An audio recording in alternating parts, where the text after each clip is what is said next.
Hello and welcome to the A.T.TIPSCAST, exploring and investigating different implementation of assistive technology in public schools. I'm your host, Chris Bouguet. This is episode number 2, recorded on January 27th, 2008. How is assistive technology implemented in your school district? Federal law states that AT needs to be considered for every student with an individualized education plan, or IEP.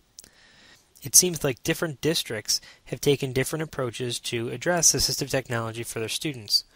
Obviously, I can't go into every situation in every public school district, but I thought maybe I could list a few of the service delivery models I've seen and weigh out some of the pros and cons of each model. First, let's start with the volunteer model. In some districts around the country, there aren't any part-time or full-time assistive technology personnel. The task of conducting evaluations or consulting about assistive technology falls on the shoulders of the speech-language pathologist, occupational therapists, and other staff members as an additional responsibility to their already heavy caseloads or workloads. I think in many cases these people actually volunteer their time, and believe me, SLPs, which are speech-language pathologists, and OTs, occupational therapists, do not have much time available if they are already working in the public schools. These people probably volunteer because they see the need and because they know that there is no one else to do it. This model might work well for budgetary purposes and as a short-term approach, depending on the size of the district and the workloads of those related service personnel. That is, without a part-time or full-time AT person, the district is saving on the cost of funding that position. Inevitably, however, the workloads probably are going to prove too much, even for the most gung-ho speech therapist, occupational therapist, physical therapist, related service staff. Their workloads just are usually too high, and now you've added one more extra responsibility, and as a consequence, service delivery could start to suffer. So, second, there's the individual AT person model. Again, depending on the size of the district, one person might be the sole AT person for that district. This person probably has a full-time job and something like, a title like AT coordinator or AT specialist. The responsibilities of this one person are probably vast, including but not limited to conducting evaluations, writing up the evaluations like in a report. Buying equipment, trying to stay on top of new equipment, keeping up with technology and how fast it's growing, inventory equipment and maintenance, and then training on that equipment. They may or may not have a hand in setting policies and procedures, and they may or may not be a part of administration. This approach probably costs a bit more than having just volunteers, but the old saying is probably true in that you get what you pay for. At least the district has made some attempt in this case to put someone in charge of the situation and has made a commitment to the service as more than just a checkbox on an IEP that, yeah, we're looking at AT because we have these volunteers doing it. Here at least they've put some commitment to it. Third, there's the combination of the two models that I previously mentioned. For example, there might be 2 part-time SLPs, 1 part-time OT, who in truth have a full-time position, but might have a lesser speech or OT caseload. Any combination might exist, including but not limited to, let's say, 1 part-time person in conjunction with 1 full-time person, or let's say 5 part-time people and 1 full-time person. The combinations are just endless. Again, with this model, the district has demonstrated that they have some level of commitment to assistive technology as a service, and that it's not just, yep, we've made sure we did it because the federal law says we looked at it. Fourth, there's the full-time team approach. In this case, a team of individuals are established by the district to implement assistive technology services. Teams are probably multidisciplinary in nature, with individuals who bring different types of expertise to the team. In this model, the district has probably embraced assistive technology as a service that is more than just a band-aid to fix a problem, or just a checkbox to say, yes, federal government, we are looking at assistive technology, but the district in this case has usually embraced it and said that this service can really deeply impact a student. or student lives. Fifth, there's the contract out approach. In districts where there are large geographic areas with relatively small populations for those areas, or for areas that have schools run by townships rather than counties, districts might contract out to a private agency to conduct private evaluations. Although private evaluations might be pricey, it probably still saves the district money when compared to at least one dedicated employee doing assistive technology. However, it's often hard to conduct an AT evaluation outside of a student's customary environment. Students react to different things in a center than in their own educational environment. Also, when a district contracts out, it runs the risk of having the company or organization that is conducting the evaluation be partnered with a specific company, limiting the options of what's available to students. Finally, a district that contracts out is probably just getting an evaluation and not the parts of what an individual or group of individuals could offer in terms of service delivery, such as follow-up, implementation strategies, staff development, and so on. So, those are just some models of how districts may have chosen to implement assistive technology services in their neck of the woods. I have to admit that I'm biased toward the team approach to addressing the question of assistive technology in a district. Individuals who get to build and then serve on an assistive technology team can be pioneers in the developing of a system of how things should operate with regard to assistive technology. The team approach shows a level of commitment by the district that assistive technology is important.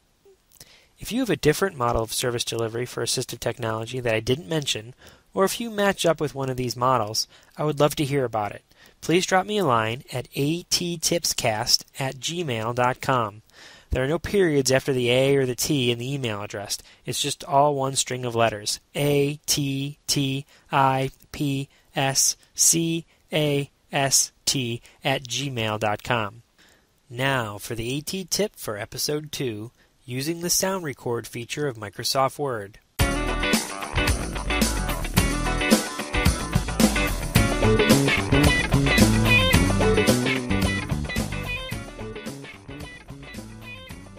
Before using the sound record feature of Microsoft Word, make sure that you have your cursor placed in the exact location on the Word document where you want to insert the sound or narration.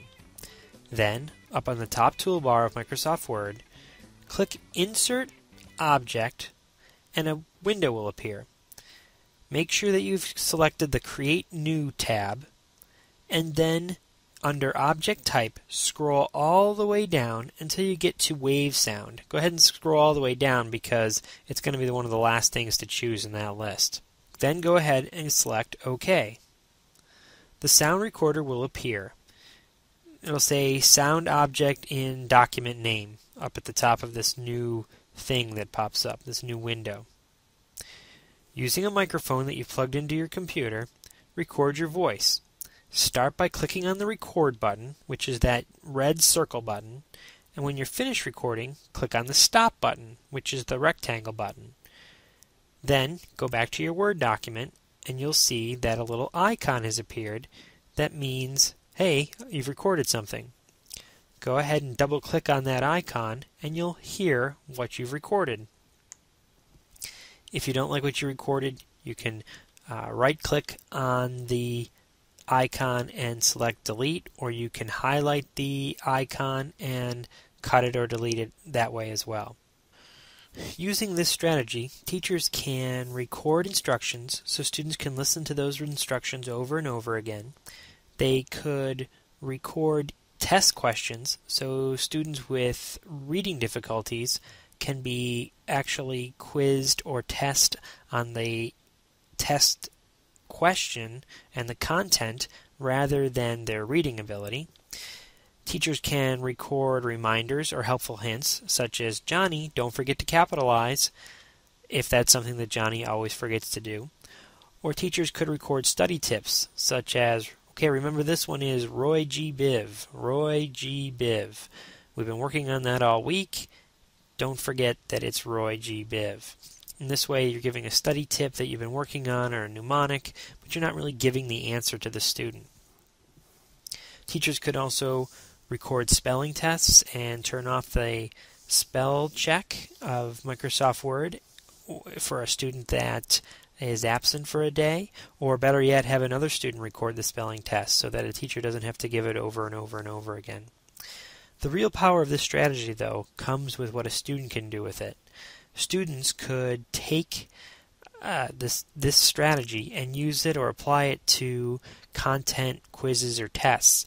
That is, picture a student with writing difficulties, and they're sitting in their science class, and the last test question of this science quiz or science test is an essay question.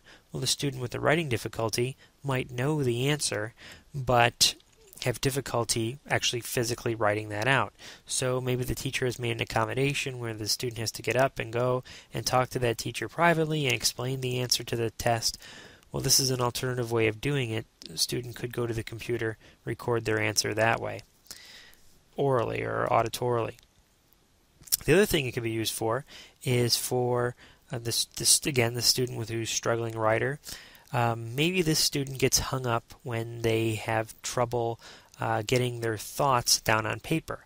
To talk to the student, they could tell you their story or they could tell you their essay, but it's getting their thoughts out, coordinating it, getting it out of their head down onto the paper. So in this strategy can be useful there, where the student could have a graphic organizer, let's say a 4-square model or some other model, where they have one cell represents each sentence. They could record their sentence in each cell on the Word document, and then they could go back and listen to each sentence and type it in as many times as they could listen to it as many times as they needed to get it typed in. This would also help the student that gets hung up on spelling mistakes. They get to a word, they're not sure how it's spelled, or the red little squiggly line shows up that says you spelled something incorrectly, and that throws them. They can't remember what they were going to write after they saw that they spelled something wrong. They just have to fix it. They can't wait to do the spelling at the end, and for that reason they can't continue the writing process, or it slows them down, or they forget what they're going to write, what they wanted to write. Here they could go back and listen to what they wanted to write over and over and over again. Also, teachers could learn to accept at the beginning of the year, let's say, that a student is going to only get one sentence typed, and the next 4 sentences are going to be done auditorily. And then as the year progresses, the teacher starts to up the ante where the student is expected to type more and more of the sentences. I hope you found this AT-TIP helpful.